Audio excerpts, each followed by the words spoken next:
Hello, my friends, and welcome. Happy Friday to everyone.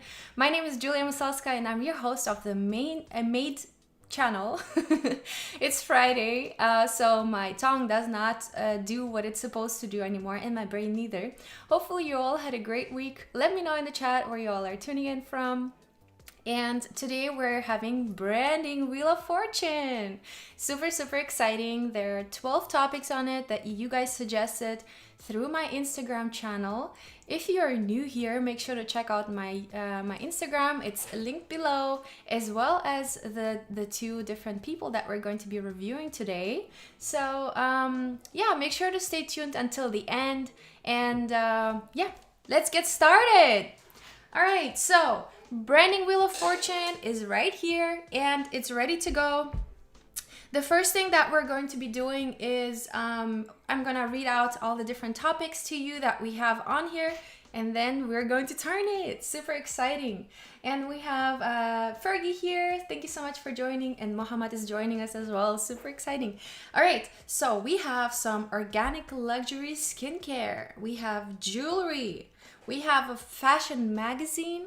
We have a clothing brand, which I'm super excited about fashion. And then we have a high-end coffee brand here. We have a food truck. We have a camping brand. We have a coffee bar. Love it. So many cool topics this time. And then we have a stationery brand, also really interesting. Then we have an Italian olive oil. And then we also have a surfing school. That's super cool. All right, and we also have a nail polish brand.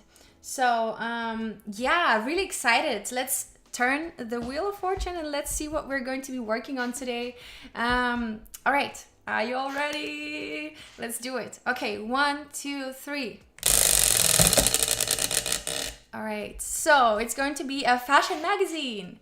Cool. So, fashion magazine, what is it going to be? It's probably going to be a cover with nice photography, typography based, and thinking of, you know, how to arrange the layout and present the different topics that are part of the magazine. And maybe I would like to keep it very minimalistic, but let's first get some inspiration. Let's take a look at other fashion magazines, and let's quickly jump into Pinterest, and let's take a look what we can do here. All right, let me know if you all are new here. It will be great to know. So I'm gonna switch to my other screen now, and so that we can get started. Yay, there we go. Okay, and Jib2UK, Julia, oh hi, good to see you. Love your channel. Thank you so much. I'm glad you're here. And Brittany's here, and Jolie's here. And what's up with Andy's also here saying excited. Yay, me too. Branding Wheel of Fortune is always super exciting and scary for me because I don't know what's going to come out of this project, right? So let me quickly, so what I did first is I jumped into my Illustrator, and I'm going to create a new file so that we can create a mood board. I use that actually all the time before I start working on a project. So here I'm going to go into Web Large. That's my favorite setting. It's a setting that fills up a screen in a perfect proportion, 1920 by 1080. So let's just do that. And I'm going to create one artboard. It's going to be in a resolution of 72 dots per inch, no, pixels per inch. That's correct. All right, so we have our mood board here, and what I like to do is I like to open Pinterest on the side, and the cool thing is on the Mac that you can just drag and drop images right from Pinterest into Illustrator. I love doing that for mood boards, and sometimes, you know, the links are not the greatest, but it does it for me in the beginning. That's all I need. You know, I just need some inspiration, some colors, some thoughts about what I could do.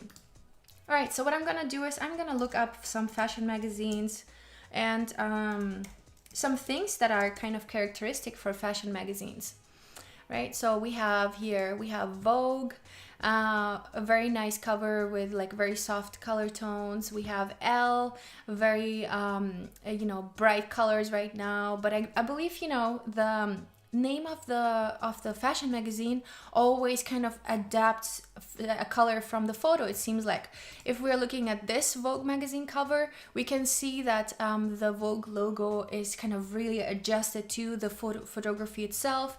And then let's go back and see another one. So in this case as well, so it seems like Vogue always kind of adjust their logo color to the photo. I have some hair of my dog on my lips, not the best feeling, but yeah, totally. And by the way, shoot names into the chat that you think our magazine should be called. It's a fashion magazine, remember. I want to keep it modern, minimalistic, maybe a little bit artsy. So comment, send me some good fashion magazine names. Hi Brittany, new to the live. Yeah, that's awesome. So if you want to be part of this and want to submit your brand requests or requests for an industry that I should be designing for, head over to my Instagram at Julia Masalska. You can find the link below in the description. And follow me there, and I'll let you know in the stories once I'm looking for more topics. Right now we have a huge list still on my phone. I'm keeping the notes there for all the topics that you guys have suggested, and I'm adding more and more to the Wheel of Fortune once we kind of work off and scratch off some of the topics that we already worked on. Okay, cool. All right, so I want to kind of get an idea on the content that they have on this. We have some seasonal things like winter shopping. Right now, I think what we have is COVID, and it could be, you know, some tagline that has to do with that. Let me know if y'all are having coffee or drinks already. I'm still having coffee. All right, cool. So let me actually move my picture here a little bit down. All right, that should be better. All right, so what do we have? What do we have? This is more of what I'm thinking of, you know, something a little bit more modern. Kinfolk, it sounds like a really cool name for a magazine too. Let me drop that into our amazing mood board here in Illustrator. If you're new to Illustrator, it's very easy to use. It's really not hard.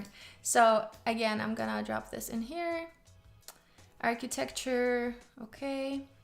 Forbes magazine, also very interesting kind of putting together. I love that there is a lot of white space. I'm really into that stuff. So let's look at that. And then look, we have some cool graphics going on the cover. This is also very nice. I love how the kind of the title overlaps the portrait. Very cool. Obit, New York City. Any cool magazines that we should take inspiration from that you guys know? I think that would be good to know. I think there is the XD magazine that I love. Let's see if it was that. IX? No, I think it was IX. Let's see. Or ID, not ID, it was ID, yeah. I love that one. That one is an awesome magazine, and it has a lot of amazing photography, so I've been loving this one. Oh, this is also a really nice kind of style. It's the Billboard magazine. Very cool. And we have some Billie Eilish, of course. I feel like she was across all media, like everywhere. Very great singer too. I also love this type of cover. I think that could be also inspiring for us. Let me throw this in here. Wired magazine, any cool magazines, let me know. Jolie's saying, I'm going to make a tea. Yes, make a tea or coffee or drink or whatever you feel like making. Marina is here. Hi. Marina is here from Belarus. First time here. Something interesting ahead. Yes, definitely. Improvisation. Pure improvisation. I don't prepare for these streams. It's all pure improvisation. So, all right, we have some lot here. Very nice. I love that style. This is so cool. I can also imagine, you know, us taking some kind of Baroque style photo and then making it look super modern. Yeah, I think photography will be playing such an important part in our magazine. Let's take a look at this one. Yeah, I definitely want to throw this in here and see what we can come up with. All right. Let's see. Baroque style editorial. By the way, anything that has to do with magazine design is called editorial. So that's kind of the name for it. Ooh, I love these kind of images. That could look so cool. Some kind of like modern photography, but you know, using this old kind of specific style. That could be really, really cool. Cool. Jolie's saying loving muses. Yay. Brittany's saying you should name it Muses, the Greek goddess of art. Yeah. Okay. All right. We got the name. Let's write it down. Muses. And I'm gonna make it very large here so that we don't, so that we can always see our name. And Myriad Pro is not my favorite default typeface, so I'm just going to go into Active Grotesque, maybe like a nice and bold one, and maybe, you know, giving it a little bit more space between the letters. Ha! Look, we're almost there. We almost got the logo. No, I'm just kidding. But yeah, honestly, you guys, this is going to be a lot about typefaces and about kind of creating a visual connection between the typefaces, or maybe even a visual contrast between the typefaces and the image. The image is going to be very essential for us, the photo. That's the reason why magazine photographers are so, you know, so important, because the cover photo of a magazine can make it sell or make it not sell, right? Same thing with newspapers. The cover of a newspaper, in the newspapers is more about the tagline, right? So the tagline is really important. While in magazines, especially in fashion magazines, we can, you know, rely more on the photo itself, because it's about fashion, it's about clothing, it's about jewelry, it's about the whole like lifestyle around the fashion that we get presented. So let's take a look. Maybe I can find some cool fashion photography on, let's say maybe Unsplash. I love using unsplash.com for lifestyle images, and I think lifestyle images are something that we definitely need here. So let's look at fashion. Maybe we can do some street fashion or something like that as well. This is pretty cool. This could be a really cool magazine cover. Let's take a look what else we have here. Oh, this one is also really nice. I love that. I think this looks very extravagant, very experimental kind of fashion. Love that. Cool. Let's see what else we got here. This is also really cool. Oh, I can imagine something like that also being the cover. Okay, let's take a look. I'm going to download this one. And let's see what else we can get. Maybe like a Baroque style. Oh, this one is also a really great one. Let's see. We also want to have a lot of color.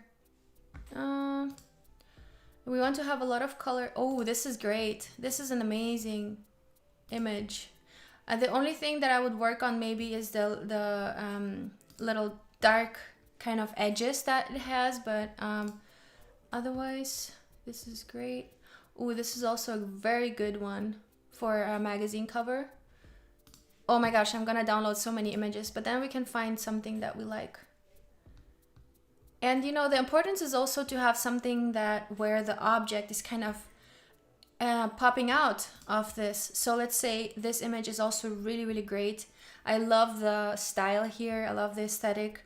And you can see that the lady is really standing out from the background. And I think we can even increase that feeling with Photoshop a little bit. So I want to show you how to make some colors kind of pop out more. I think that would be also really interesting for us to see. So, okay, so I think we're pretty good on the images right now. Let's take a look at what we've got here in our inspiration board. We have some colors here. Let's also include our images that we have. Let me see. I'm gonna just drag and drop the images that I just downloaded into our file as well, so that we have them handy, and maybe we can experiment with those and see if we can use them in our layout. And all right, so I think this like old style inspired, but also I love this cultural kind of aspect here. People of different color kind of coming together, skin color.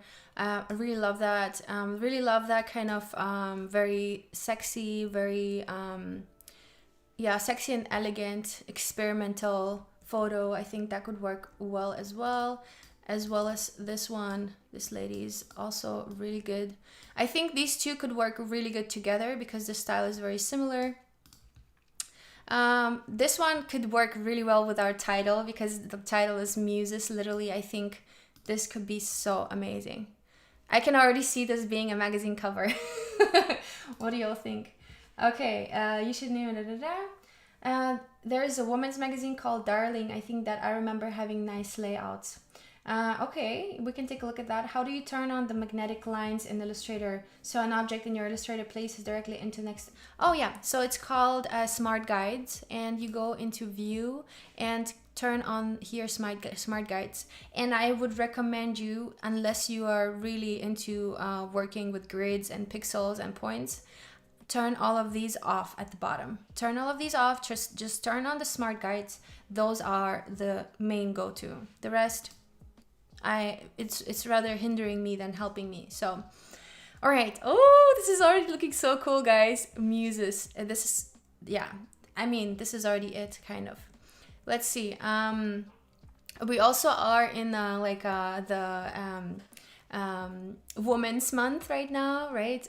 Women's History Month, and I love kind of incorporating women, but also I think you know, the whole like BLM movement and the whole like activism in the past year with Black rights and Black Lives Matter, just the whole thing. I think that's also a really great message. So either could work really well for a magazine cover. I think this one is just really great with our modern approach here. So maybe we can stick to that right now. Yeah.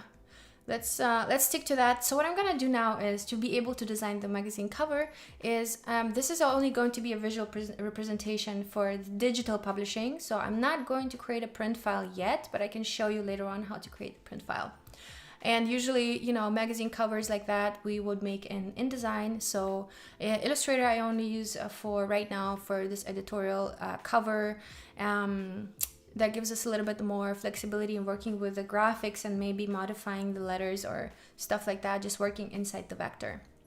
But otherwise, editorial is very, you know, InDesign. It's an InDesign job. Okay, so I'm going to create a shape just like approximately the size, and then on the right side I can go and see my preset that I want to have. And I'm not sure about magazine covers. I think we can use a letter size right now, maybe just a little bit larger than letter size. Let's take a look. Actually, I'm actually kind of curious. What are the regular magazine zine size? There we go.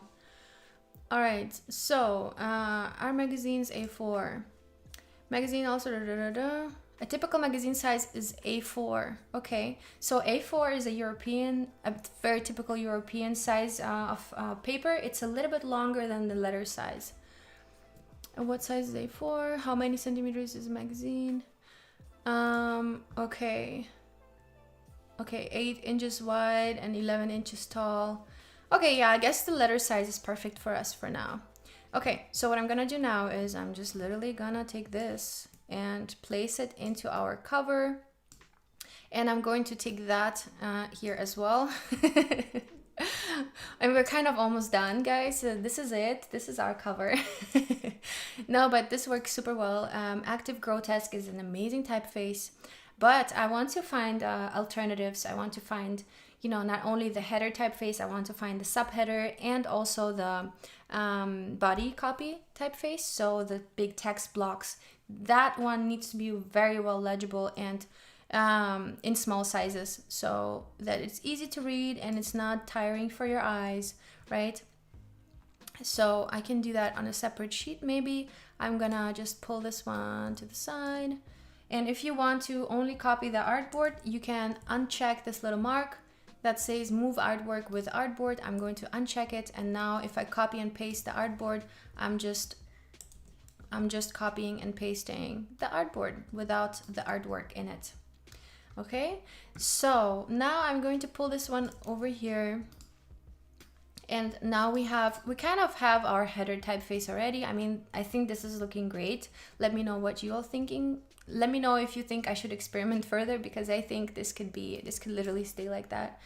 And then we can let's say make this a small size. Usually when you type up text for a magazine or for a book, it's around 10 to 12 point. So 11 point right now is pretty good. And or maybe even, we want to make sure that it's really well legible in small sizes. So I'm also going to remove the big kerning, the white kerning, so that now our letters are pretty tight together. And also I'm not going to have it all in capital letters, because capital letters are usually very difficult to read. So now I'm going to fill it with placeholder text, kind of like that, so that I can see how what my text looks like in a big text box, right? Because it needs to be well legible. And of course, bold is not the best option for us. So I'm going to go here into regular or medium. I think would work really good for us. And what I notice here is that it's still pretty large, so I can still go a little bit smaller on this one. Maybe I can even pick a different typeface. Let's see. No, I think this could work. Let's see, maybe we can find another one that's more typical for, and if you're not sure which typeface to use, you can either experiment, or you can also look online. You can see typical typeface for magazines, for example. Google knows everything. Okay, what's the best font for magazine text? See? And so look, although there are many versions of Garamond, looks like ITC Garamond is the one, or Helvetica, the second best one. I think Helvetica should have here. Garamond, I'm not sure. Helvetica, and then we have regular Helvetica. I think that could work well with our magazine. We have regular, we have light, oblique. Yeah, oblique could be something for us for the header. So let me make a copy of this and make this. So we have the header, we have the subheader, and we have the body text, right? So this is going to be our body text, body copy, and here we have our subheader. So I'm going to make that, I'm going to remove, first of all, subheaders are never this long. They're probably mostly a sentence or just like a little shout out, a little like a half sentence. So kind of summarizing the topic itself, right? So I'm going to make it a little bit bigger, like so, and maybe that could be our oblique version. Yeah, I mean, that could totally work as a layout, right? And then another thing that I recommend you all doing is, what you can do is you can work with rulers here in Illustrator to be able to kind of set yourself a layout. But you know what? This whole setup is best done in InDesign. So if you really plan on making a magazine, work in InDesign, do yourself a favor. There are so many presets to create yourself character styles, to create yourself a nice layout, to create yourself page numbers and all of that stuff. So I think that will be the easiest for you. Now, what we can also find an accent typeface. So let's say we have something here that says fashion.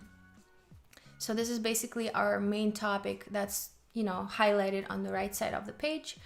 And here we can go and find something different. Let's say, of course, we have to select it. Maybe like a bold, maybe something like that. And I'm going to put it on the right side of things here. But we can also go ahead and make something even more, even more creative and interesting. So I can even find a really cool script typeface. So what I'm gonna look for some of the scripts that I have. Yeah, we can do that. I think the Modena script is pretty good. So we can do something like this. Modena script you can get on Creative Market. I love Creative Market. For all of you who are new here, I'm using it most of the time. Okay, Kim is saying, oh my god, I missed the beginning. No worries, this is all. You can replay it later on if you missed the beginning. Cool. What else is here in the chat? That artboard is a whole mood. Fergie, yeah, I agree. And I love fashion, I love magazines. Okay, what's up with Andy saying, how do you turn on the, oh yeah, okay, we had that. And on the borders of an artboard, for example, always have to zoom in so much to make sure they align well. Yeah, of course. And to align objects on the left side, so you have to select all of these, and then you can go here on the right side in the properties panel. By the way, if you are new to Illustrator and if you're not using the properties panel, you are definitely sleeping on this, because the properties panel always shows you the features that are relevant for the objects that you're selecting right now. Like, let's say I have this one selected, I will have all the settings necessary for typesetting, right? And now that I have multiple objects selected, I also have the align feature coming up here. So Illustrator knows what I might be doing with these objects, and I want to align them on the left side. So this property panel, you can activate it if you go into Window and here Properties. So activate that. If you have a hook on it here in front of it, it's activated. So this is very useful, very, very useful. Okay, now let's say we have here some like action going on this page, and let's say we have this image here, and we're gonna, you know, make that our muse thing here, something like that, you know. And we can also set that to the bottom, arrange center back, so that we can see our fashion popping up, or we can move our fashion over here. Okay, and that's super cool because MUSES, you know, it makes me think of how we can use it inside the magazine as a header also. So we can have, let's say, fashion MUSES. We can have I don't know, business MUSES. We can have music MUSES. We can have art MUSES, and that will give us a lot of flexibility to use that word, and that could be definitely something to play with. Okay, so what I'm gonna do now is I'm going to place this in the center of the page, like so, and the image also is going to be placed in the center. I'm thinking for this fashion word, I think I've been using this typeface last time actually, so, or the time before, so I might you know, select something else. Let's say what we have here. Americana is a really nice typeface. Oh yeah, that could work. This is great. Okay, I'm going to align the text on the left side. Very nice. Yeah, that's super cool. Regular, yeah, we have regular here only. Okay, so now let's take a look at the at our cover, and let's see what we're missing. Let's take a look at other magazine covers and at things that are kind of always in it. So we have a barcode. You know, having a barcode, I think, is really important because that's how you sell your magazines. Here again, we have a barcode. I think this could be an option for us to use.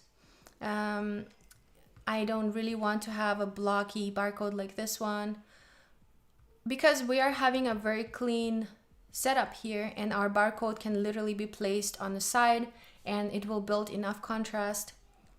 So let's pretend we have a barcode, and let's just make one real quick. So I'm just using regular lines, and they're going to be black size, and I'm just going to create a couple of them. Clicking Command D, you can repeat what you did before, and now I'm going to select some of those and make them different widths. That's what barcodes do, right? They have different widths, and I'm going to make those, let's say 2 point, like that, and then some of them are going to be really tiny, like really thin, and those are going to be 0.5. So something like that, maybe. Does that look like a barcode? I don't know. Okay, something like that. And then usually some of these are kind of pulled up a little bit so that we have the number underneath. Now this looks like a hairstyle. Pretty cool. Okay, now we can put the number here, and let's see what kind of numbers do we have. We have a 1, 2, 3, 4, 5, 6, 7, 8, 9, 10, 11, 12, 13 digit number. So let's do that. Let's just put our 14 digit number in here. 2, 3, 4, 5, 6, 7, 8, 9, 10, 11, 12, 13, 14. It's Friday. I forgot to how to count already. Okay, so we have that, and then let's make that way smaller, just like that. And let's make that a different typeface because that's not the usual. Yeah, Helvetica seems to be more suitable for this. We're gonna do something like that. Okay, does that look like a barcode now? I think so. Okay, I'm going to outline this, Command Shift and O, so I don't have to deal with the text here anymore, and Command and G to group. Now we can place our barcode, yeah, something like that on our page. Yeah, that does look more realistic, I would say. Okay, let's place it here. And then also what magazines have is a price tag. So they always write, so this one is €4, but we're going to have, our magazine is going to be, let's say $17. That's a pretty normal price, unfortunately, for a magazine. Magazines are so expensive. So $17 is going to be the price. Going to make that one a little bit bigger. Yeah, this does look pretty realistic, right? This could be something that you can find on a shelf. Regular, yeah, this is good. Okay, again, I'm gonna outline this. Okay, so we're gonna group this, Command and G. And then what else is missing? Usually, you know, magazines have like little tiny like things underneath, on the sides, you know, the different, the year and the month that the magazine was published. So we're gonna do the same thing here, and I'm gonna just copy one of my text boxes here. That's what I sometimes do. It saves a lot of time of, you know, finding the right typeface, and just saves a lot of time. Okay, so I'm gonna write, let's say March, we are in March, right? March 2021. March 2021. All right, and then let me outline this guy as well. Actually, you know what? We can keep it modifiable since this is going to change all the time. We want to kind of keep the modules modifiable and easy to exchange for future use in case we want to make this a template. All right, March 2021. And I'm gonna place it in the center of the page like that. Maybe make it just a little bit smaller because that information is not very relevant for anybody except for the person publishing the magazine. Okay, now what else do we have? Let's put some headlines into this. What is our magazine gonna talk about? First of all, I'm thinking maybe we can even cover the whole page with an image. Something like that. Or something like this. You know, it's all like, it's all very variable, send to back. Yeah, it could be something like this, and then MUSES can even overlap it, and we can even create a mask around this image. I think this portion at the top is really important. The feet are not very important right now, so let's create a mask that kind of cuts off the feet a little bit and concentrates on the important things, because, you know, who needs feet? They're not gonna walk anywhere right now. Right now they're gonna be on our cover and they're gonna stay there. Okay, yeah, this is good. And then, you know, we can reuse the mask for different other images in the future, so I can literally be like just replacing it whenever I want to. Okay, you know what I would actually want to try to do? So let's say we have this layout. How can we replicate this? How can we, you know, try out different other images? So here I'm gonna click on move artwork with artboard, and I'm going to just drag and drop it here. And what I want to do now is I want to use this mask to mask a different image. So I'm going to mask, let's say this one. Okay. And I'm going to click Command and C to copy it, and I'm gonna click into the mask, remove this image, and place my other image with Command and C and with Command and V to place it. But first you have to Command and C it. So Command and C, copy it. All right, this is cool. Yeah, there we go. So we are able to replace the image really easily. The mask stays the same. And then we are able to adjust our text. So let's say this is the next issue. So this will be April 2021, for example. So this is good. This will work. And I see that our image here is not covering the mask completely. So let's remove this one. So yeah, we have our magazine cover pretty much. We have some layout at the bottom. We only spent 37 minutes. How cool is that? Right? So let's see what's going on in the chat. How are you all doing? We just made a cover in 37 minutes. No, not even 30 minutes. Cool. All right. All right, what do we have here? What panels do you always recommend to have set up in Illustrator except for properties panel? Yeah, so you can totally modify your own experience. What I like to do is I use libraries all the time. As you can see, I have a ton of projects here that are, you know, all having different content. So I have colors, typefaces, graphics, all kind of part of this. And yeah, I have brands that I work with, so my clients. So the CC libraries are a must-have. And also it does a weird thing here where it's kind of not filling it.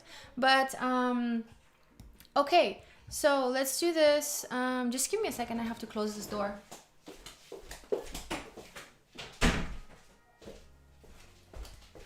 All right, so sorry, I had to do this. My dog is always opening the door and then just never closes it, obviously, because dogs don't close doors.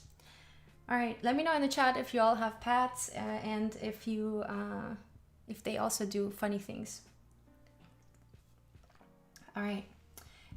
Okay, panels. Yeah, let's talk about panels. And let's talk about how can I make the borders of a text box visible if they aren't shown. The borders of a text box. Yeah, I think if you go into view, you might have clicked this hide bounding box. So if I click that you might not see the box completely, so you don't see the points where you can resize it. So you can go and show bounding box. That usually everything that has to do with appearance, you know, things are showing or not showing. We also have the rulers here. That you can also all find in the view panel. And sometimes by accident, I also do click on a shortcut, and let's say I could click on something, let's say Command and Y, and then I'll be seeing this and I'll be like, ah, where's all my design? But really, I just used the Command and Y shortcut to Command and Y is the pixel preview, so that you can see, oh no, never mind. Command and Y is the outline, so that you can see the outline of an object. And sometimes if you have illustrations and if you really work with a vector, it's really good to not see the whole graphic, but just the outline. It can be really helpful. Let's say you're creating a specific pattern. That can be really, really helpful. All right, friends, so let's work on the layout for a little bit. Let's see what kind of layouts we can create. Usually, you know, magazines have specific layouts that they reuse over and over. So let's try to create like a double pager here. So I'm gonna just copy this, and I'm gonna create a page right next to it, just so we have an idea of how this could look like next to each other, you know, in the magazine if we, let's say, open it up. So, okay, so let's say we have a page where kind of the image is filling the whole page. That could be a thing. right? So we can create a mask again. We see that proportions of the image don't quite fit the rest, the page size. So we can select both, and don't worry, the black color won't show later on. We're creating a clipping mask, basically like a frame for our image that is going to show only a part of the image. So this could be a setup, right? This could be like an introductory page, and that could say, let's say, fashion, I don't know, runway something, runway show. Okay. And then we have our tagline that says something from Paris to New York.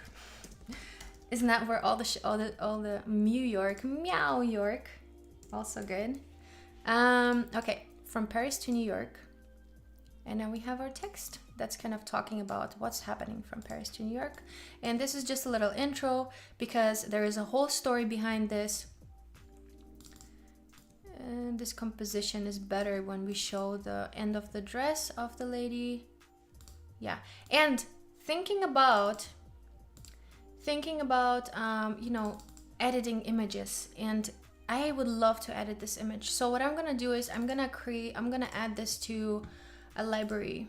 Let's say I'm gonna create a new library that's called MUSES, right? So that's my new magazine that I'm working on. I'm creating a library for this, and I'm gonna link this image into this library. So I'm gonna click the little plus sign and the graphic, and now it's going to be saved to our libraries. Okay. We have artwork 1 here, and now what we can do is we can jump into Photoshop, edit this image, and it's going to be updated in Illustrator. End of the week again. My brain is just doing funny things. All right, cool. Now we're opening Photoshop, and let's see what we can do with the image. You know, image retouching is a science, is an art by itself. So I'm going to, let's say, create new, and yeah, it's going to be custom. Okay, I'm gonna click create, and then now I can access that image in my libraries. So here I also have my libraries. Whoop. And I can access my MUSES library and place my image here. Yay! Perfect. So now I have my layers panel here. I don't necessarily need the background, but I can adjust the artboard to my image. So I can go ahead and I think this is pretty new, where you can actually work with artboards in Photoshop. I have never really worked with artboards, but there are people who work with artboards all the time. So I have my image now. And what I'm gonna do now is I'm going to, okay. Oh, no. That's not what I wanted to do. Okay, so what I want to do is now I have my image, and what I'm going to do is I'm going to color edit it a little bit. I want to make her dress pop a little bit more and the background be a little bit more in the background, right? Sometimes you do things like that. So there are several options how I can do that. First option, if the differentiation between this color and the background color is very strong, in this case is true. So in this case, the color of the background is very different from her dress. So I can simply go on here into my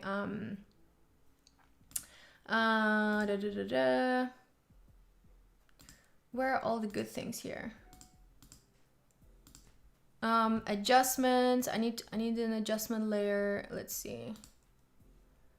Okay, here.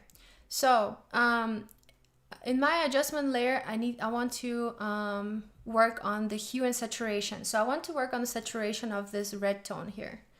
So now if I go back into my, let's see. Okay, where is my hue? Oh, okay, I see. Oh, you have this little friendly little window popping up. Okay, I'm clicking okay. And now I can double click on this and I can see that I can see nothing. Okay, I need my properties panel here. But so here we have the properties, good. Let's say we want to adjust this red color. So what I'm gonna do now is I'm gonna make sure that I have the layer selected. Oh no, actually right now we are just adjusting the color of everything that's located underneath. So what I'm gonna do now is I'm gonna select the red tones, so reds, and I can intensify them. Do you see how that changes the image? And I don't want to do it too much. I want to just a little bit, like just tune them up a little bit. And then we can also play around with the lightness and darkness of it. You can see it does make a big difference. It also adjusts the hat. Okay. Now, another thing that we can do is the second option that we have. Oh, I really don't like this. Where are my properties? Okay. Yeah, this setup is not my favorite one. Photography essentials. Yeah, I think yes, this is my favorite setup. So in Photoshop, this is my favorite one. All right, so what we can do now is let's where's our brush also? View, window, workspace. Where are our? See, I also have trouble sometimes. Painting, photography, graphic, new workspace, keyboard shortcuts and menus. Brush settings, brushes. Yeah. Okay, anyway, so we can do this. We can do this where we kind of set the saturation and the hue and everything. And we can also create a new adjustment layer. And it's going to be a solid color layer. A solid color layer allows us to go in here and select the color. Let's say in this case, I'm going to make my dress, let's say more pink. And I'm going to do that, but don't be scared. Nothing has happened yet. What we're going to do is we're going to click on the little rectangle and click Command and I for invert. We're going to invert the color. Now, what's going to happen is the color is hidden, but when I paint with it, it will show, right? So that's what we're gonna be doing. And then we have the, we set the blend mode to soft light. So it's going to be reflecting on the photo, and it's going to be taking the photo into consideration. So it's not just going to be paint over an image. It's going to be, you know, adjusting the color that we want. So here you can set,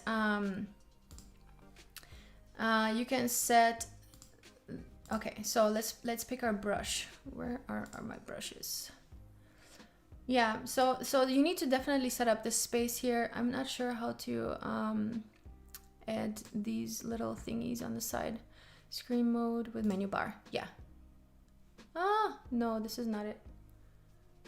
Okay, menu bar. Again, it's all in view, and you can adjust that. Let's see, 3D motion painting. Okay, we're gonna go into painting for now because I need some brushes. And right now I'm going to use a regular brush, mixer brush, no, regular brush. Okay, so, and I need to select the layer. No, I need to select the color that I have kind of placed on top and reversed. And now what I'm gonna do is I'm going to paint with that. So whenever I paint with this, you can see there is a slight pink tone coming up. But it's really taking a lot of the image into the consideration. It's not just, you know, very pink. It's really just, you know, adding to the pink. Okay. So important things here that I notice is that the top is pretty orange while the bottom is pretty pink. So maybe we want to add some color up here. And this is how I was also retouching food images for, let's say, Panda Express. They want to have their veggies greener, their meat more orange or more like warm tones. And they want sometimes to add a little bit more poppiness to specific colors. So this is how you can do that. Okay, we have soft light. We can also adjust the opacity here. So if we really want to make really tiny slight changes, we can decrease the opacity here to, let's say, 50%, or we can keep the opacity and instead decrease the opacity of the brush. that can also be a good option for us. And here we can also adjust the hardness of the brush. I don't want the brush to be hard. So a hard brush has really hard edges, and you will see the shape of it once you draw with it. Whereas the soft brush has the center being very saturated, and then it's being like very desaturated towards the edges. And then also the size, we can set that. We can see this, set the size here. I think this could be a little bit smaller. This could be pretty good. Yeah, so that we don't kind of paint over the edges and we don't create this like effect around the dress. We don't want that. But in case we kind of go above and we want to remove some of that around, we can still use the eraser tool. Okay, so what I'm gonna do now is I'm going to slightly kind of go above the little parts where I'm like, okay, this needs a little bit more color here. And we can also create a really nice like flow of color. So this is already pretty pink here. Just balance out and you get a good feeling for that once you start kind of working with color. This will just give a little bit more vibrance to the dress. And right now the setting is pretty intense that I'm using. And you will see a big difference once I kind of turn off and on the layer. Let's see, something like that. Okay, so now we can see that the dress is a little bit more shiny. And while I was working on it, you couldn't really see the differences. But now if I turn it on and off, you will see what I did there, right? You see a little bit of a difference. So now what you can do is, let's say I also want to work on the hat. I want to make the hat a little bit less yellow. Again, I can create a layer here, an adjustment layer that's going to be working, let's say, with hue and saturation, right? And here again, I can invert it and I can paint with what I'm adjusting. So what I want to do is I want to remove a little bit of the yellow. So I want the yellow to look a little bit more desaturated. And what I'm gonna do now is I'm gonna make the adjustments here. So let's say I want to increase the saturation. And I'm looking at the hat. I'm not looking at anything else because I'm only going to be painting on top of the hat. And I'm going to desaturate it quite a lot. And now what I'm gonna do is I'm going to click Command and I again, and it goes back to the original. But now when I'm going to be painting on top of the hat, the saturation will be going away. Right, I'm gonna increase the opacity here a little bit because it doesn't influence too much. But now that we see that there are slight changes. There are slight changes that I'm doing with my brush. Let's increase the opacity, and then we can maybe make the hardness a little bit more and the size a little bit smaller so that we can really see some more changes kind of coming in here. My dog is making funny noises while sleeping.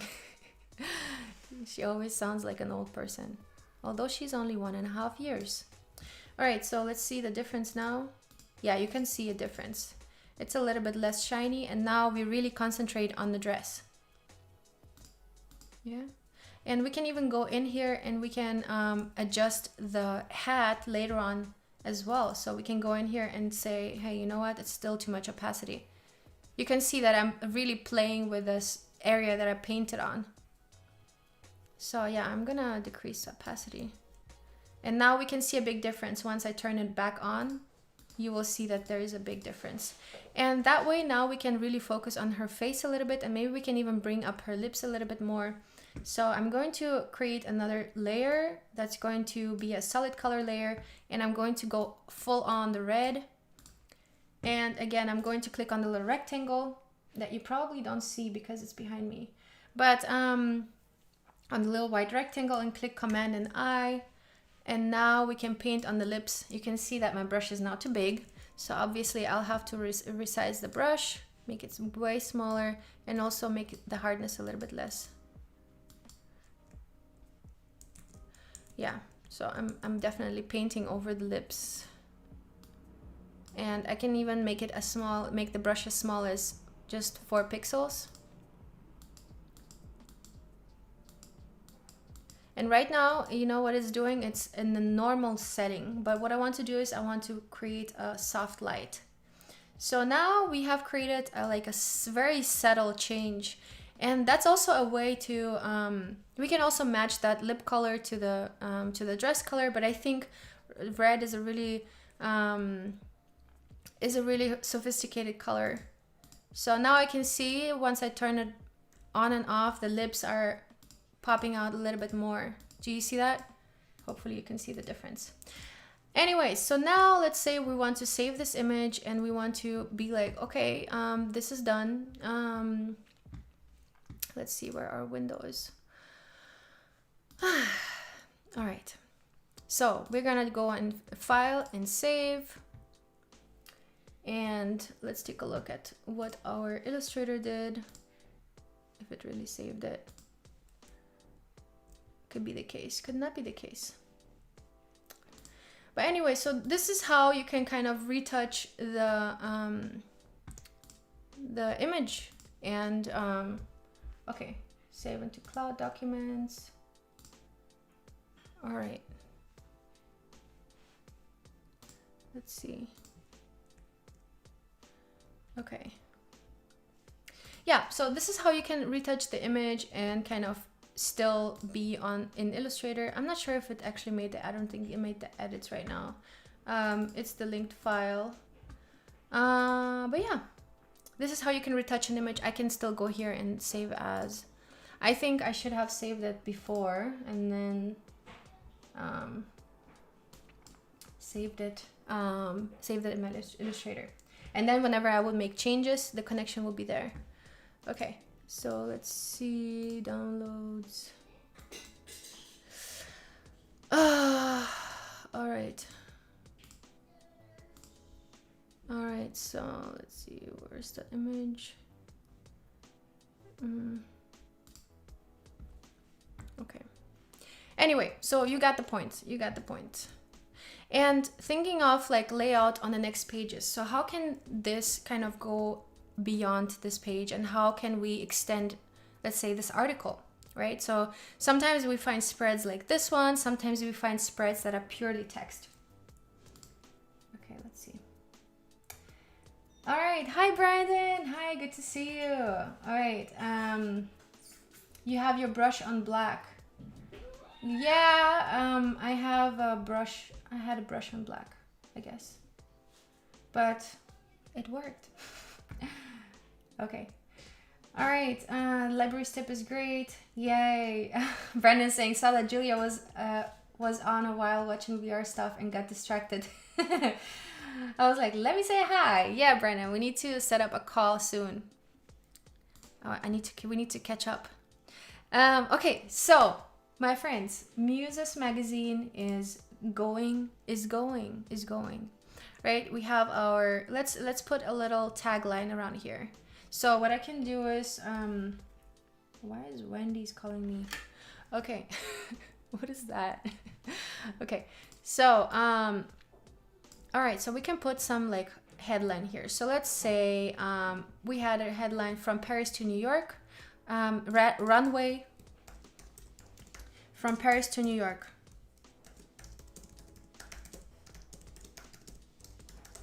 Right, so we have that.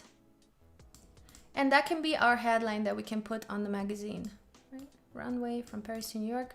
What I'm thinking right now is, you know, this position of our barcode is not the best one. So maybe I'll just move it away all the way up here so that we can really concentrate on our title of the magazine.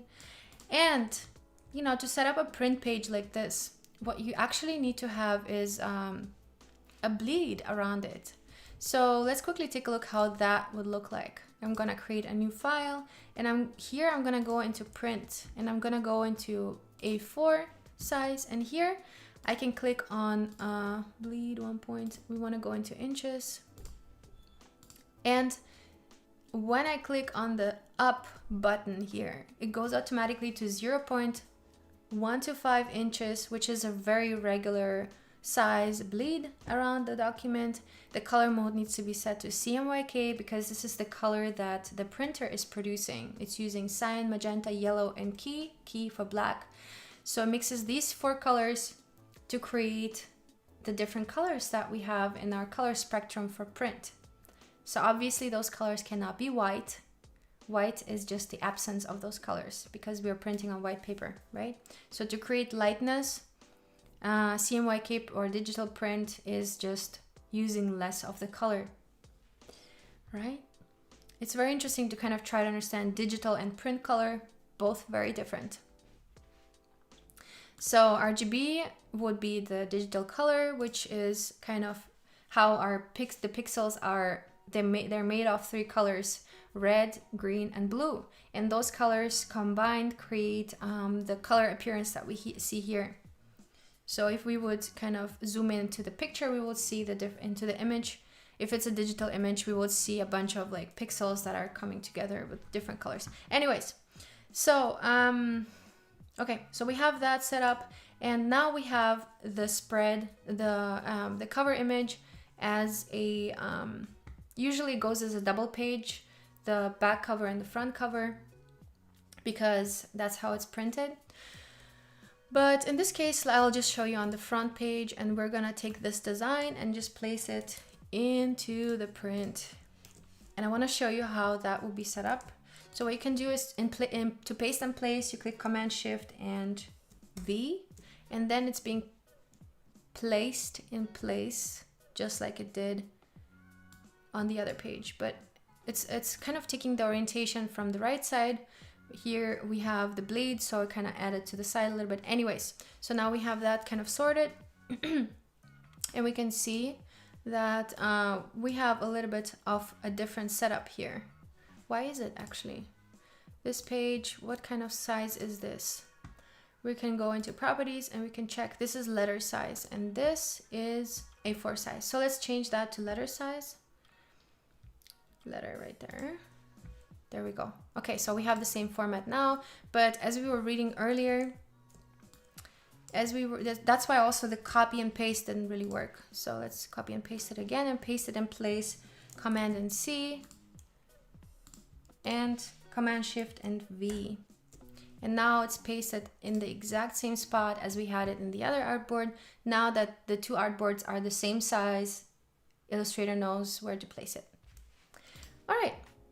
Cool. So we have our magazine cover and we have the little sides here, right? So you can see that we have a bleed going on here. The bleed basically is just there for you.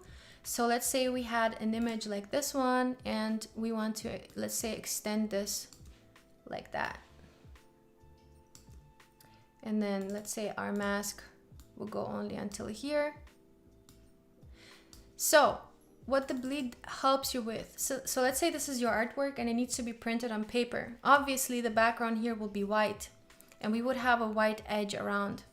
And the printer, when they're cutting a magazine, sometimes it can get a little bit imprecise. So sometimes there is a flexibility of 1 or 2 millimeters. So what could happen is that you will get a white edge around here once they cut it. But you want to avoid it, right? You want to not have the white edge around your image. So what you do for that is you extend your image to the edges of the bleed so that the printer has a little bit more space to cut your artwork and not have the white edge around it, right? So that your artwork perfectly ends at the cut. So basically the black line is the cutting line and the red line is the bleed. The black line is always the shape, the end of your artwork. Okay, so whenever doing that, whenever working on files like that for the printer, make sure to leave a bleed and give the printer some space to... It's the same thing, it goes also for business cards and whatever kind of brochures and stuff like that you're doing. Make sure to include the bleed. All right, so now what we can do is to export this. Let's say we have this, let me actually place the image center back. And actually let me resize it back to what it was so that we kind of have a nice preview of our magazine. I'm going to adjust the mask a little bit to the top here, just like that. I think this looks great. Okay, so let's say we have let's say this could be a poster or something that you want to print on one page. what you can do here in Illustrator to export this file is, it's not like in InDesign where you click export. Here you click save a copy or save as. But in this case, we want to save a copy because sometimes when we save as, we can save it in the pixel format, so we're not able to edit it anymore. So we can save it. Let's say I'm gonna save it on my desktop and I'm gonna call it MUSES, and I'm going to make it a PDF, right? I'm gonna make it a PDF, and then I'm gonna, once I click save, I'll get all of these options here. And for print, I always use high quality prints presets, and then I specifically go into marks and bleeds and use document bleeds because we already have bleed presets that we set for us. Now, if you don't have bleed settings or bleed presets yet, you can set, you can add them here, or yeah, instead of adding them in the beginning. But we got that, and then I also usually turn on trim marks. You can also turn on all of the printer's marks, and let's take a look what that is going to be. So I'm going to export that, and then we can take a look at what the file is going to look like. Brandon is saying, yes, so much to catch up. Yay, for sure. Okay, so let's see, where's my PDF? Yeah, so this is basically how that works for print, if you're ever interested to create something like that. And this is what the file looks like. So we have all the different marks here. Here we have the cutting marks. Let me zoom in here so I can show you guys. Okay, so we have the name of the file, we have all the different marks, we have here little testers for the printer to see if the print is good, to see if the colors are matching. Here we have CMY and then K, and then combination with CM, MY, CY. So those are the different testers that printers are doing with their printer to make sure that the colors are the actual colors and the printer is doing a good job. Right here we have the grayscale also. Usually I don't export those. Usually I only export the trim marks. Those are basically the marks that help you know where to trim the artwork. Right, so okay, so I don't know why it's yellow. I think I've been, oh yeah, okay. So this is still text that you can like copy and paste. Now most of the times this can be a problem, because if somebody opens this file, they might not have the typefaces installed on their computer. So before exporting the artwork, what's really important is to select all the objects and click Command Shift and O to outline it. Now, if we zoom in, whereas before it was, you know, still a text box that we can edit, when it's outlined, it's actually just the graphics. So we can literally go into any letter and see the vector of it. So we can go in here and really see the vector points, right? So this is now vectorized, and it's not editable anymore, but yeah, it's ready for print, and anybody can open this and we'll see the exact thing that we see here. Cool. All right, hopefully you all are learning some things today on this Friday. All right, so next thing that we want to do is we can also save this. Let's say we haven't outlined that yet. Let's say we have still this editable text. We can save this as a template. So we can go ahead and go into File, Save As, AIT, Illustrator Template. And that template, whenever we open it, it creates a new file for us that it looks exactly like this one. We can edit it and save it as a new document, and the template will always stay like that. It will always stay like this and will give us the opportunity to re-edit the same exact file. Let's say it's a monthly issue of the magazine. The template file can be really helpful with that and help us kind of create the exact same thing over and over, just replacing the different data. All right. Cool. How are you all doing? What's up with Andy saying I'm learning so much right after work? That's awesome. That's great. Let me know in the chat who all of you is new to Illustrator. And yeah, interesting things I think for everybody who is new here.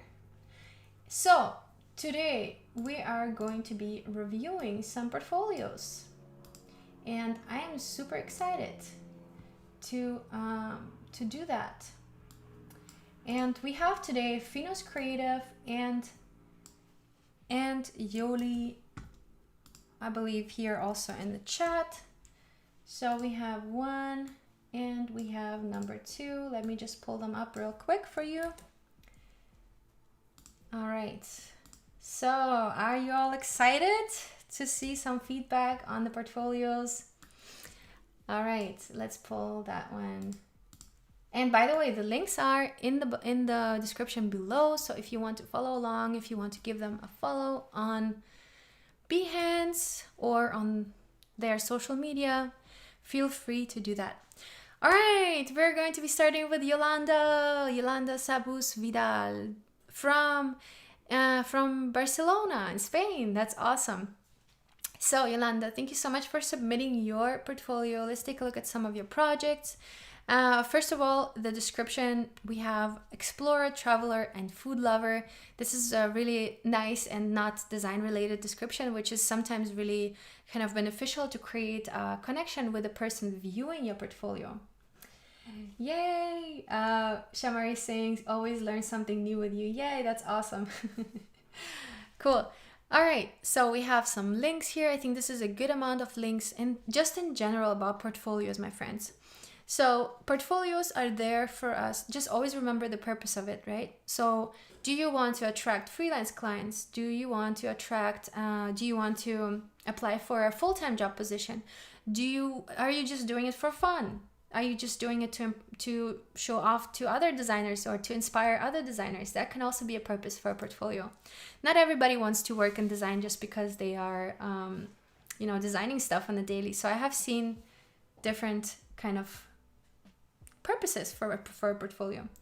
And so in this case, we have Yolanda showing us certain work.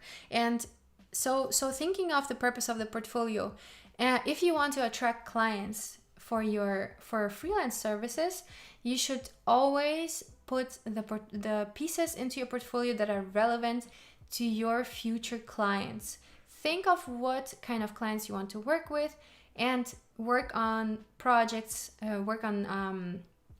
passion projects to support that. Work on passion projects to get yourself more of the clients that you want. I always say that. I think that's a very important point. Don't think about the past clients. Think about the future clients that you want to attract. Now, if you want to apply for a full-time position, it's important that your portfolio pieces show the exact set of skills that they are hiring for. So let's say you saw an open position in a company and you want to apply for that. Make sure to only show the projects that are relevant for that specific position, right? So I think that's a really important point, so that the potential client or employer sees the relevant things and does not see any of the irrelevant things. Okay, so think about that. So I think this is great that you have 3 different links here. We have the Twitter, the LinkedIn, and the Instagram, maybe a place to learn more about you. But I think LinkedIn is a very professional platform. It's definitely a good link to put into your portfolio. And so let's read about info. Industrial and graphic designer plus 3D modeler based in Barcelona, actually working as ISM Surf modeler for ITEL Design, Giugiaro, Barcelona, and also did a master in packaging design at Elisava. That's awesome. I think that's a really cool thing to know about you, and that you studied packaging design. I think that's really, really awesome. And I can already see some amazing projects here. So the first thing that kind of speaks to me is this genetic brand, Signetic brand. So let's take a look at that. Signetic structural packaging innovation. Very nice. Okay, so we have a little description here at the top. Redesign of an existing healthcare product that can be bought in a supermarket. That's also important to think about. So where is this product actually positioned? Is it going to be sold online? Is it going to be sold on the shelf and does have to stand out amongst all the competitors? So that's a very important thing to think about. Isaac. Okay, we have the. Okay, and it's good that you're giving a translation for people who don't speak Spanish. Okay. Okay, cool. We have the mock-up kind of showing the summary of the 3 products I'm assuming that you've created for. We have some sketches, looks very familiar. I've studied industrial design, by the way. So this is very nice. We have an inspiration board, very kind of abstract and distanced from cosmetic products, which is great. I think this is awesome. Then we have more sketches, kind of going more into detail, and you're really, really good at it, so it's always good to show off a nice sketchbook. Doing a great job. Here you're showing the functionality, how things work, you know, how you open it, how you can take off the little spatula thing to, I'm assuming, to take out the product. Very nice. Cool. Yeah, and the render looks amazing. I think you're doing a great job. I'd love to know what software you're using. Are you using, it looks like you're using Cinema 4D, but I'm not quite sure, so I'd love to know. Yay! What's up, Andy saying, love the vibe of your portfolio. Yeah, I totally agree. Thumbnails. Simple Fitness is asking, do you always use 0.25 bleed for your clients when you do packaging design? It's actually 0.125. Yes. If they're smaller prints, then yes. But if they're large prints, so recently I had to create a car wrap. So those are large prints, and they were asking me for 2 inches of bleed. It always depends on the size of the object, but for smaller things like business cards, stationery, magazines, books, 0.125 inches is the common, or 3 millimeters in the metric system. Okay, so this is looking awesome. I'm really loving the renders and how minimalistic it is. I think you've done a really good job here. Also, the lighting kind of really highlights the product, but does not make it unlegible. Sometimes when you have too harsh of a light kind of reflecting off the object, it makes it not very good legible. But in this case, I think this looks really great. I also love the variety in the line width here. It creates a very interesting visual experience. And it's not, I think if you didn't have the line width kind of differentiating, it might be a little bit boring, but in this case you made it really exciting and nice to look at, although it's a very simplistic design. Cool. Yeah, I love it. I think this is great. Yes, in this case, Alias, Rhino, and the render keyshot and Photoshop. Yeah, awesome. Alias and Rhino are something that we've learned in school as well. But Cinema 4D is really awesome these days, and also Dimension is really cool. But yeah, I think for rendering, keyshot is a very popular one too.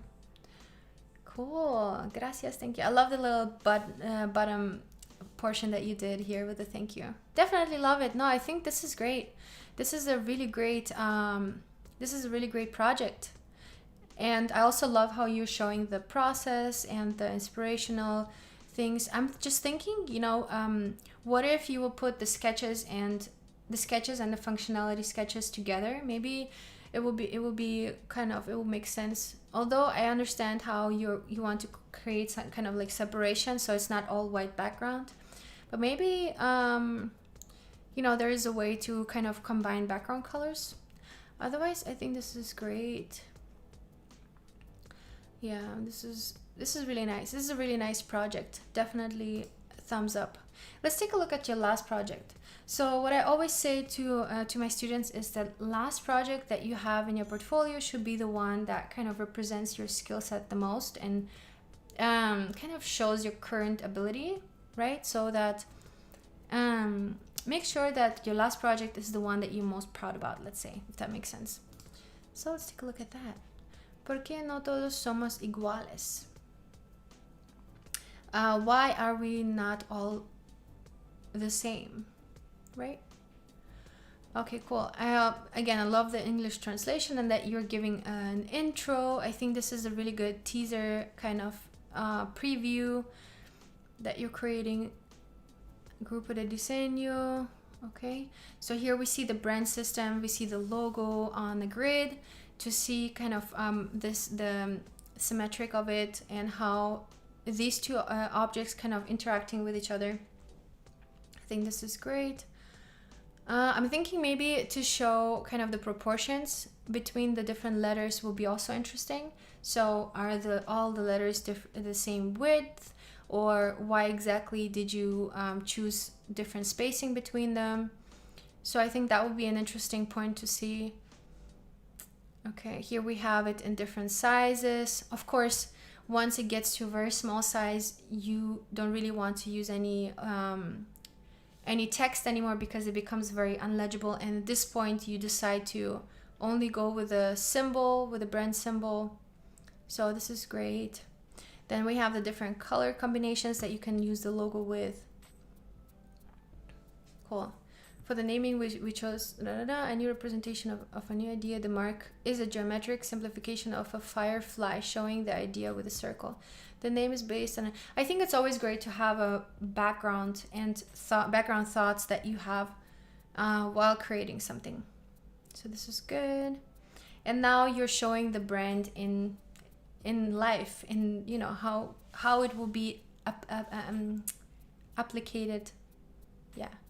How it will be applied, how it will be applied to the different assets that you create. So it could be business cards, it could be, let's say, this is probably some kind of website or web presence, to a book, or a notebook, to a postcard, to a letterhead.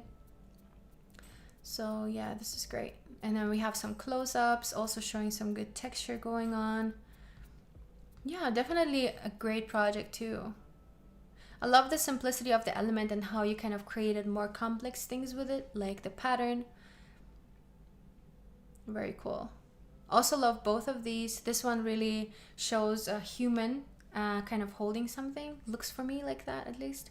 But I love the play with the stickers. I think this is great. Cool. Again, we have some renderings going on. Here, maybe I would add some texture in the background. So on the ground plane, I'll maybe add some, I don't know, maybe like a marble or maybe like a paper texture. I think that would give it a more realistic look. Yeah, but otherwise this is good. Great. No, I think honestly you're really strong.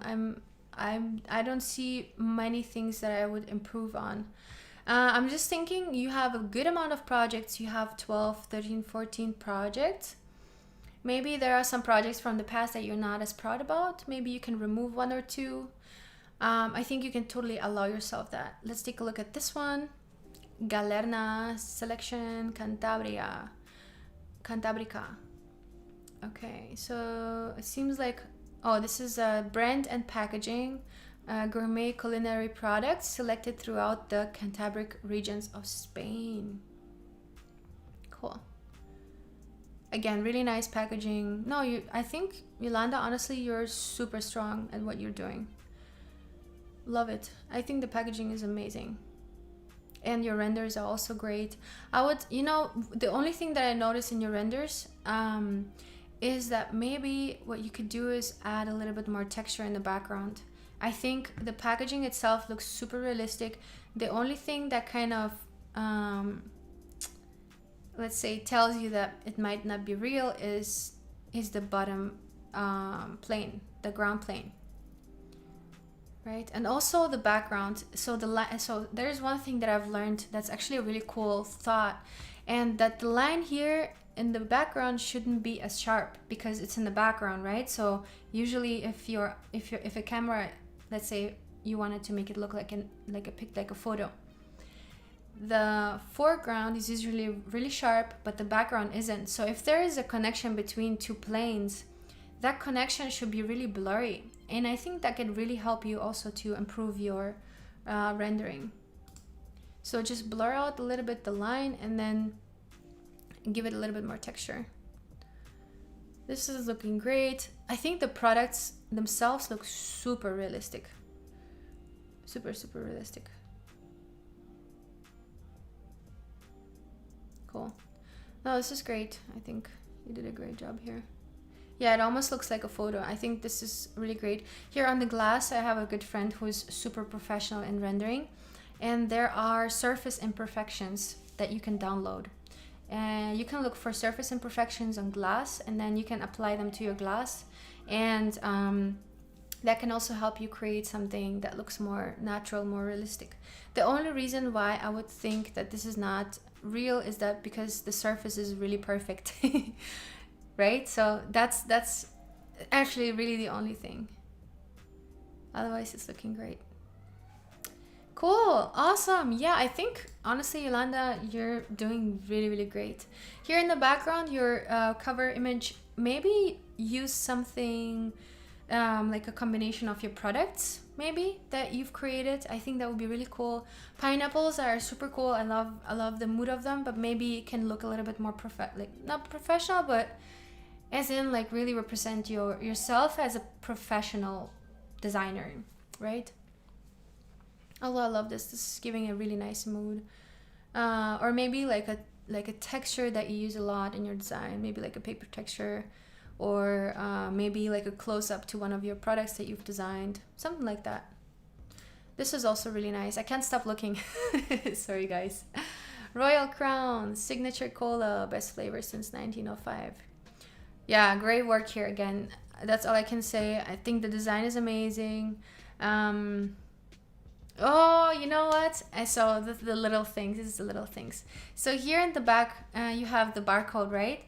And so when creating things like that, I think I'm totally buying it from you that this is a real product now.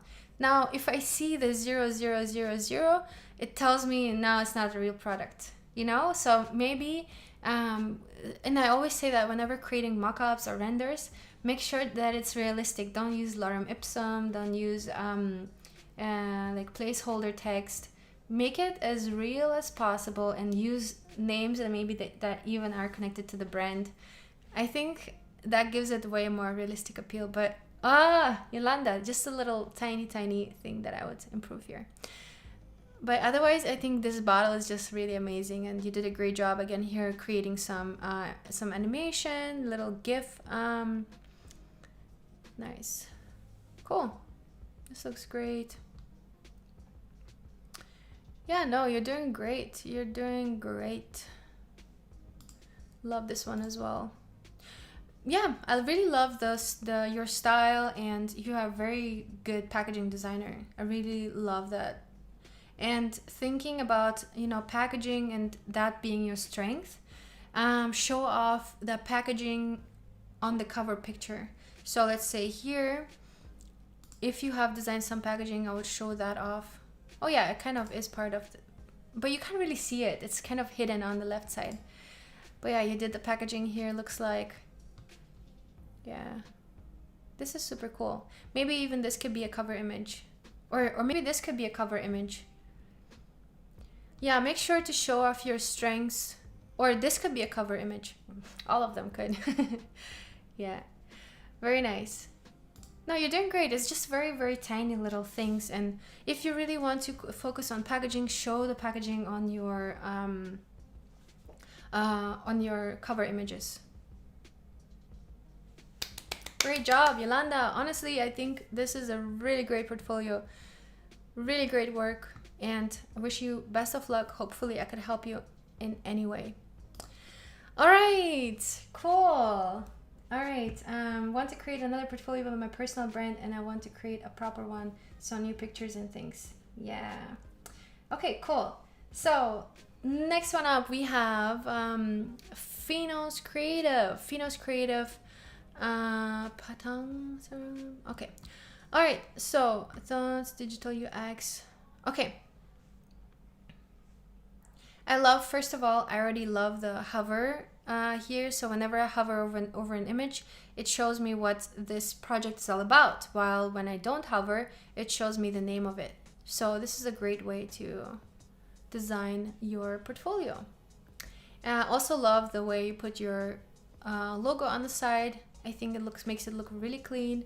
Maybe I would just put it on the left side instead, so that it's kind of out of the picture, but it's still visible, because this is actually the first time I've noticed this, and I've looked at your portfolio earlier. I haven't seen the logo, so the problem with that is because we tend to read from left to right and from top to bottom. So left, right, top to bottom, right? Like we read a book. And it seems like your logo is getting lost there. So I start looking at the images. Everything's very colorful. We have some information, we have interactions going, and the logo is getting lost on the right side. So I'll definitely place it somewhere on the left side so it's visible, somewhere maybe around here. You can even put it on the side right here if you like. That would definitely work as well. Yeah, okay, so let's jump into the first. Oh, okay, there is an intro. All right, so I'm feeling special right now. You're kind of trying to impress me with a special experience, which is great. So let's play that. I'm not sure if you guys... Hi there, I'm Ashish Sharma. Welcome you to the Philos Creative. I'm a UX designer since January 2021, but I'm also been developing apps since 2017 as a hobby. I've also worked as a graphic designer in the past year. You know, I love working on projects and being part of the whole process of taking an idea from scratch to the testing grounds. All of my projects that I've done so far are individual and personal projects. You can check them out below, and I hope you like them all. That's cool, right? Hopefully you guys could hear this. So I think that's a really nice intro. It gives you a voice, it gives you a personality to the designer. And you know, not only an image can show something about you, but also your voice. And for some of you who have been joining the Clubhouse app, know that it can be really powerful. So yeah, I really love that intro. I think it's a very interesting personal experience about you. So this is great. And you are a UX designer, so you definitely need to stand out there with things like that, like little details. You're thinking about the user of your portfolio even, right? So the portfolio not only being a representation of your skill set, but also it being a UI UX project itself can make it so powerful, right? So let's take a look at the first project and let's see what you are up to here. So we have a little cover image, and the cover image has been loading for a little bit. So I recommend here to make sure that it's exported either in 72 pixels per inch or 150 at the max, but not more. That makes it load a little bit faster. Very nice. Objective was to create the page identity with a new logo design. Okay, so you have been working on some logo design and the page, primary logo and spacing, secondary logo. Okay, this is great. It gives me a really good insight on the process and on the branding, the conclusion. Okay, find Patang on Instagram. Okay, let's see. Why not? Cool. So you have created some presets for here. Okay, this is nice. It's always good to have like a real world connection. So if you have worked with a client in the past and you've created, let's say, social media presets for them that they're using on their site, you can totally link that site. Or let's say you designed the website, link the website. Why not see it in real life? I think that's the best representation if something really came to life, and you know, I can really see it in action. So here in the beginning, you're saying that you're designing page identity with a new logo design. Okay, so it was a logo design project. I was thinking that you also created like a website, but it seems like you've created a new brand identity for the social media. Cool. So here maybe I will call it social media presets or something like that. But this is great. Cool. So it's good to see a process here. We can see your thoughts, the different associations that you had with the brand, and the way you kind of put it here is also really pleasing to the eye, let's say. Then we're talking about the logo. We're talking about the primary logo and spacing, typefaces. It's a really good breakdown, secondary logo. And here you're applying the logo and the typefaces to the different presets that you've created or the different posts that you've created. The conclusion. I love the discussion I had with the client about his goals, reading all of the stories. Figuring out a logo design makes me excited. Sometimes I go with the flow and sketching those. I think the conclusion could also be not like a personal kind of learning thing. Oh, it could be a personal learning thing, but also it could be a conclusion of, say, the summary of the achievements throughout the project, right? So you've created a new logo. The new logo is able to adapt to any kind of setup of the presets. The presets now are reusable for the future. So something like that, maybe I would include there, rather than personal learnings and kind of emotional connection to the brand, which, you know, can be interesting, but I think mostly what people want to see is what kind of effect did your work actually produce for the brand, right? So the conclusion could also include something like, yeah, the company was able to increase their sales by 25% after their rebrand. That could be a really good kind of feedback to your work, right? So if you have any data like this for your portfolio that you can use for your portfolio from past clients, that could be so effective. If somebody is looking at your portfolio, mostly they are in management or they are the business owner because they're looking for a designer to work for them. And for them, having numbers that you actually produced a big impact that is also a financial and sales impact for this brand could be so beneficial. So if you have any access to data like that after your project, will be super cool. Okay, let's see. You have also an icon pack that it seems to be that anybody can download it as an SVG, which is a really cool way to attract designers to your site. But what do you sell to designers? Are you just giving it away? I think, you know, just to think about that. Like, why do you put the effort inviting designers to your site? Or are you working for designers, or are you working for freelance clients? And how can this benefit to a freelance client? Just think about the target audience that you want to attract to your site, right? So for me, let's say I'm building out a new site right now, and that site is going to have different sections.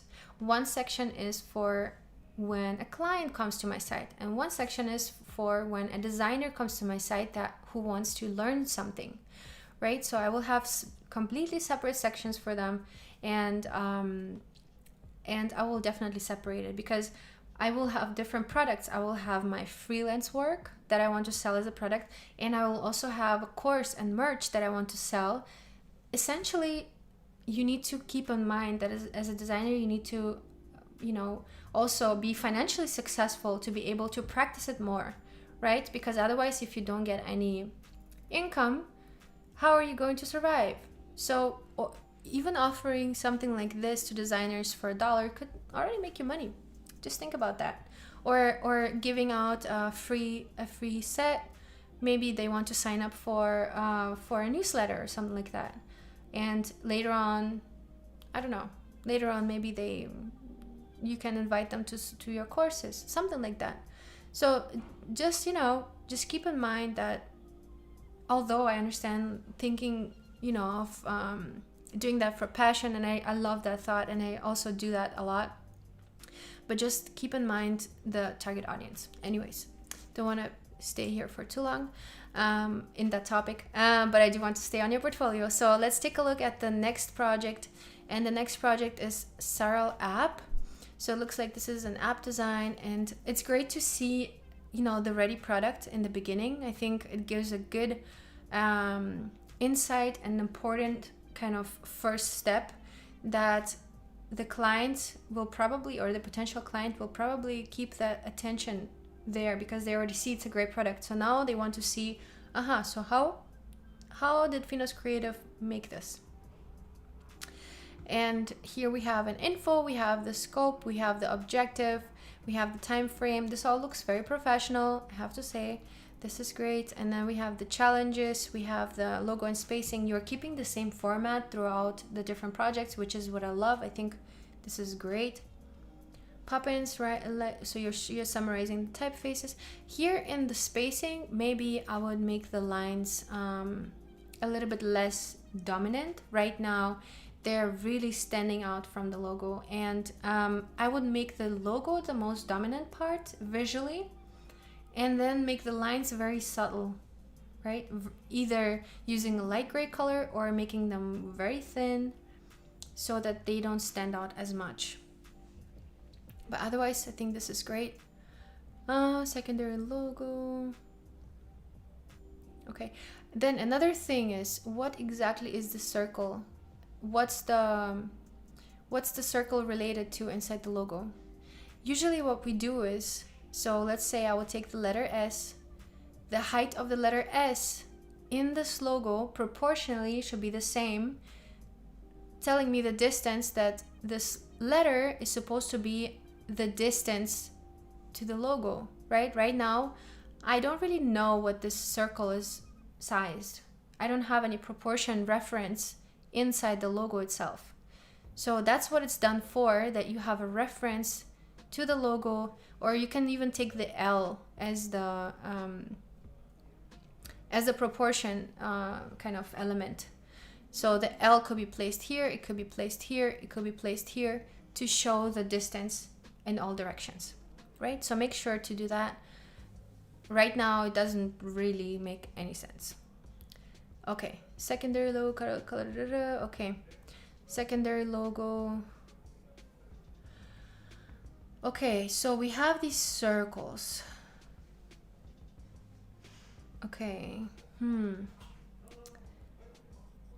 Okay, so we have these circles, but not all of them do have a purpose. So we have this circle here that shows where this point is. We have this circle here that shows where this point is. But the top and bottom ones, they don't really do anything. They don't really show, like this circle and this circle, this circle and this circle, they don't really do anything. Or do they?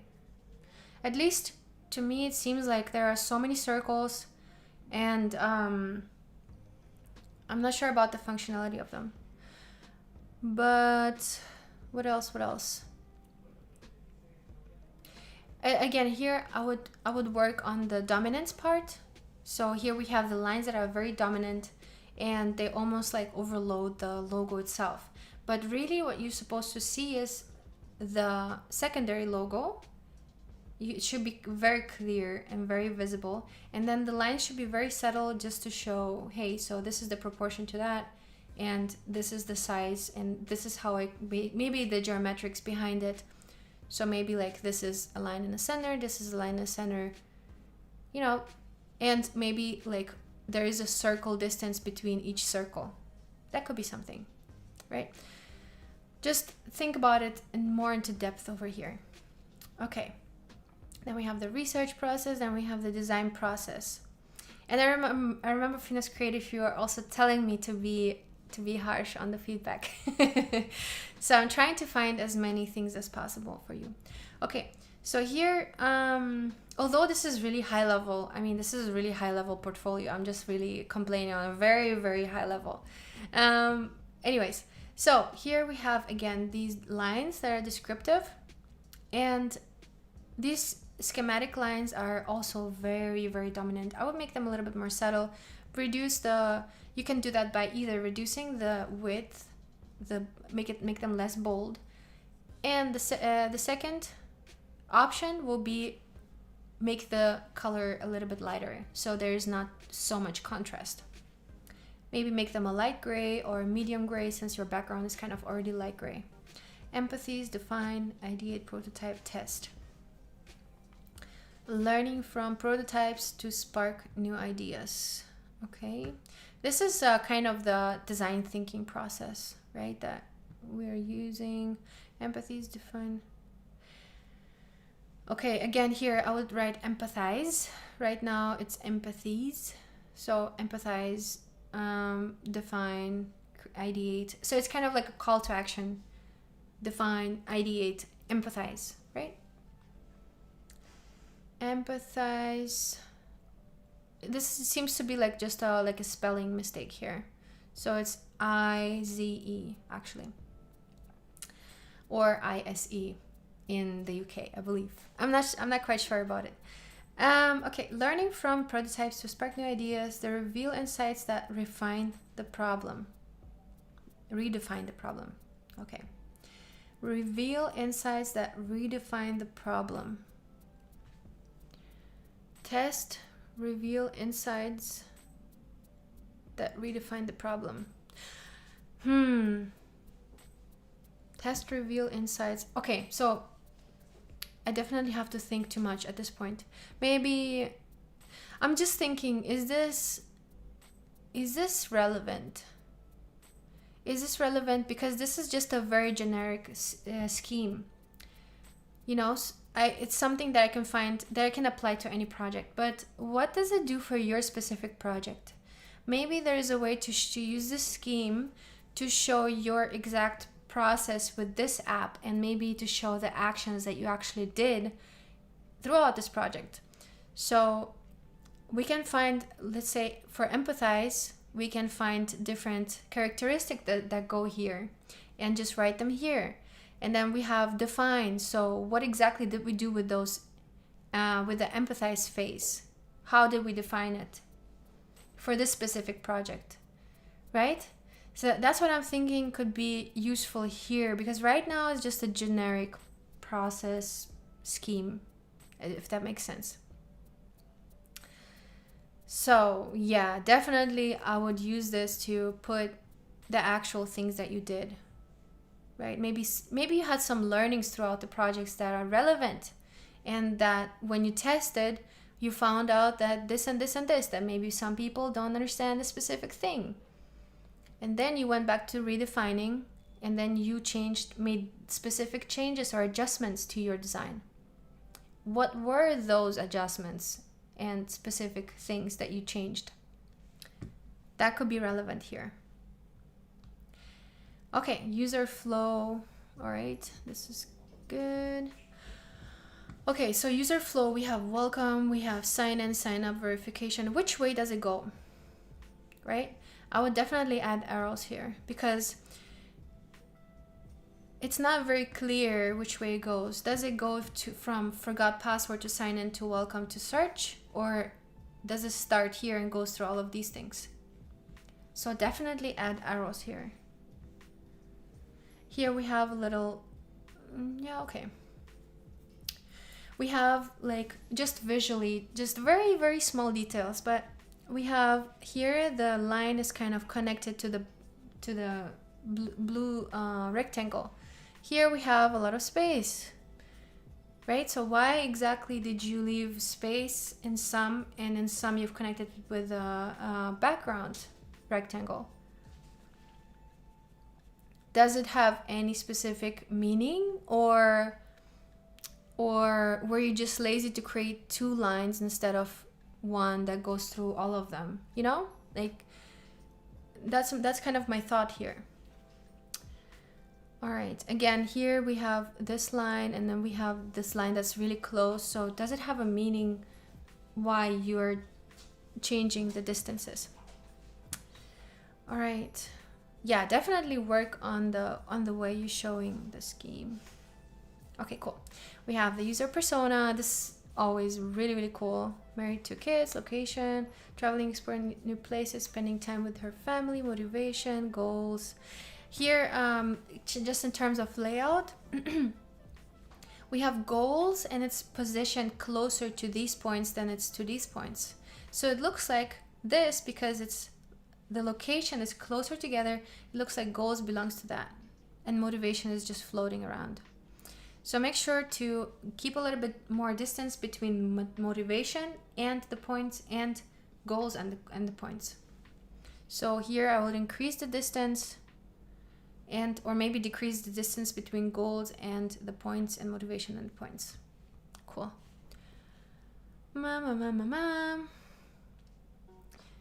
Things and feel, see, hear, says, do. That's a really great way to really define, you know, a target persona, and that's definitely a good way to also summarize your findings. paints, gains, high fidelity wireframes.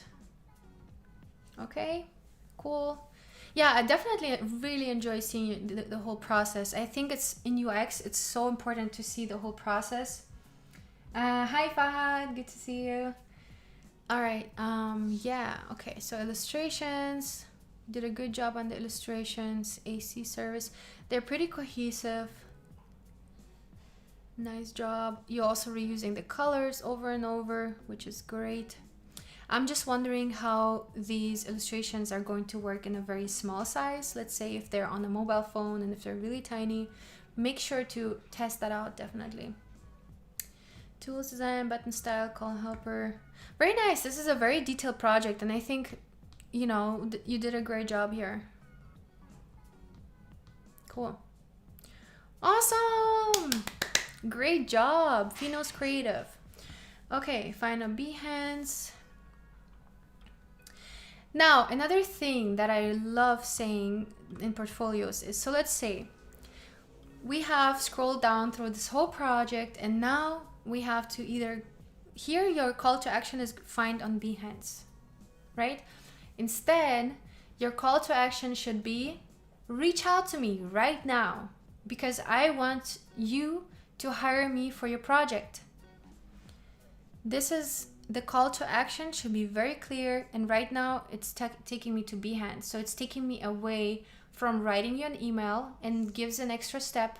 And maybe once I go to Behance, I'll be like, you know what, this is a great platform, let me see who else I can find. So maybe I can go to Discover and maybe I can find some other designers for my project. That's not what you want. You want the person to reach out to you right now because they're on your page. They just looked through your very detailed project.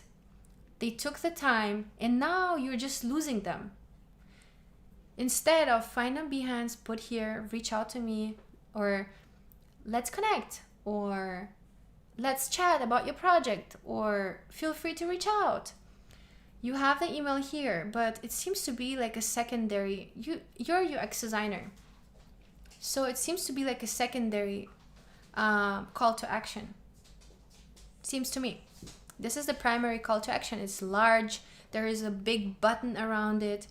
It's like, it's right after the end of the project, right? So definitely this can actually bring you clients.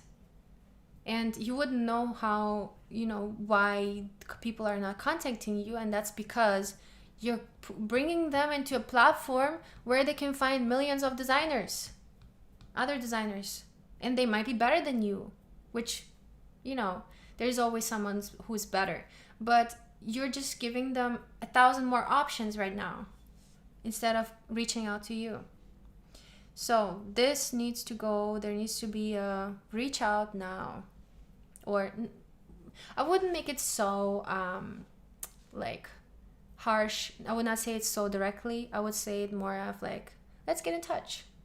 And then the person can click the button and it guides them to your contact page. Let's get in touch. If you would like to hear more about the studio, I would love to hear from you. And then we have the email. This needs to be by the end of each project. Each project needs to end with this. If you would like to hear more about the studio, chat with me about any new project, or if you have any queries, I would love to hear from you. And the email, boom, at the end of each project. Whew. All right, this was a long portfolio session, my friends. Hopefully this was helpful to you. I am sweating. Make sure to follow me on Instagram at Julia Masalska if you want to be part of the future Branding Wheel of Fortunes, or if you want to submit your portfolio for a detailed review like this. Thank you so much for today's submissions, Finos Creative and Jolie. Thank you so much for submitting your portfolios, and thanks so much for tuning in for this session. I'm gonna go into my Friday and I have a lot of other things to do still, but I'm wishing you all a happy weekend and I will see you all next time. Bye bye.